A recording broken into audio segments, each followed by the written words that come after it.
பலாலி தொடர்பில் என்னதான் கூறப்போகிறீர்கள், என்னதான் இருக்கிறது என்கின்ற உங்களுடைய எதிர்பார்ப்பு புரிகிறது. அந்த எதிர்பார்ப்பை நாங்கள் இப்போது கூறுகிறோம். பலாலி சர்வதேச விமான நிலையம் என்பது இந்திய விமானங்கள் மட்டும் தரையிறங்குவதற்கில்லை. இது இலங்கையின் 3வது சர்வதேச விமான நிலையமாக இருப்பதனால் அனைத்து விமானங்களும் இங்கு தரையிறங்கக்கூடிய ஒரு சூழ்நிலை இருப்பதோடு அதற்கு வரவேற்கத்தக்க வகையில் தான் அங்கு ஏற்பாடுகள் இருக்கின்றமையும் குறிப்பிடத்தக்கது. கட்டுப்பாடுகள் இதுதான் நீங்க பார்க்க வேண்டியிருக்கிறது. ஓடுபாதையின் நீளம் காரணமாக ஆரம்பத்தில் 75 இருக்கைகள் கொண்ட சிறிய விமானங்கள் மட்டுமே தரையிறங்க முடிந்தது. பெரிய விமானங்களை இயக்கும் வகையில் ஓடுபாதையை விரிவுபடுத்தும் பணிகள் மற்றும் திட்டங்கள் நடந்து வருகின்றன. பெரிய விமானங்கள் அங்கு இறக்க முடியாது. 75 இருக்கைகளுக்கு உட்பட்ட இருக்கைகள் கொண்ட விமானங்கள் தான் அங்கு தரையிறக்க முடியும். எனவே இந்தியாவுக்கான விமானங்கள் முதன்மையான சேவையாக இருந்தாலும் விமான நிலையம் மற்றும் சர்வதேச விமானங்களுக்கும் திறந்து விடப்பட்டிருக்கின்றது. இப்போது அவசர கால நிலை பிரகடனப்படுத்தப்பட்டிருப்பதனால் இலங்கையில் ஒரு பேரிடர் ஏற்பட்டிருப்பதனால் அனைத்து நாடுகளினுடைய உதவியையும் இலங்கை வேண்டி நிற்கின்றது. அந்த வகையில் அனைத்து நாடுகளும் பாரபட்சமின்றி உதவிகளை வழங்கி கொண்டிருக்கின்றார்கள். இப்போது உதவி வழங்குவதோ அல்லது இந்த செய்தி அனுர அரசுக்கு எதிரானதோ அல்லது இப்போது இருக்கக்கூடிய ஆட்சிக்கு எதிரானதோ இல்லை.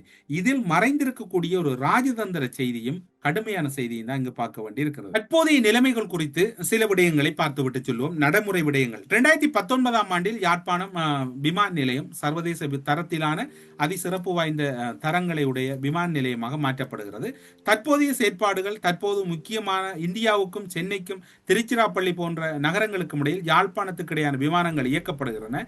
இந்த வழித்தடங்களில் இண்டிகோ மற்றும் ஏர் இந்தியா விமானங்கள் தான் சேவையில் ஈடுபட்டு வருகின்றன. இங்கு பார்க்கப்பட வேண்டிய செய்தி என்னவென்று சொன்னால், ஓடுபாதையின் நீளம் காரணமாக கட்டுப்பாடுகள் ஆரம்பத்தில் 75 இருக்கை கொண்ட சிறிய விமானங்கள் மட்டும் பெறலாம் என்பதுதான் கூறப்பட்டது.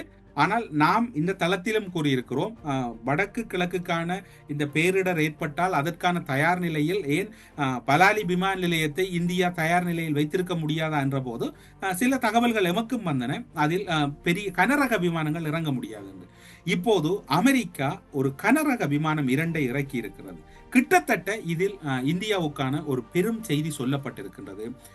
அந்த பலாலி விமான நிலையம் தொடர்பில் இந்தியாவிடம் இருக்கக்கூடிய அல்லது கோப்புகள் அல்லது அந்த பலாலி விமான நிலையம் தொடர்பான தன்மைகள் தொடர்பில் இந்தியாவிடம் இருக்கக்கூடிய தகவலை விட அமெரிக்காவிடம் இருக்கக்கூடிய தகவல் என்பது மிக மிக திறமை வாய்ந்த தகவலாக இருப்பதாகத்தான் இப்போது கிடைக்கப்பட்டிருக்கின்ற புலனாய்வு செய்திகள் தெரிவிக்கின்றன. காரணம் என்னவென்று சொன்னால், அந்த விமானத்தை ஓடுபாதையில் பலவீனம் இருக்கின்றது அல்லது அந்த ஓடுபாதையில் விமானங்கள் இறக்குவதில் சிக்கல் இருக்கிறது என்பதுதான் இந்த விமானம் தரையிறங்கும் வரையும் இந்தியா கூறிக்கொண்டிருந்த செய்தி.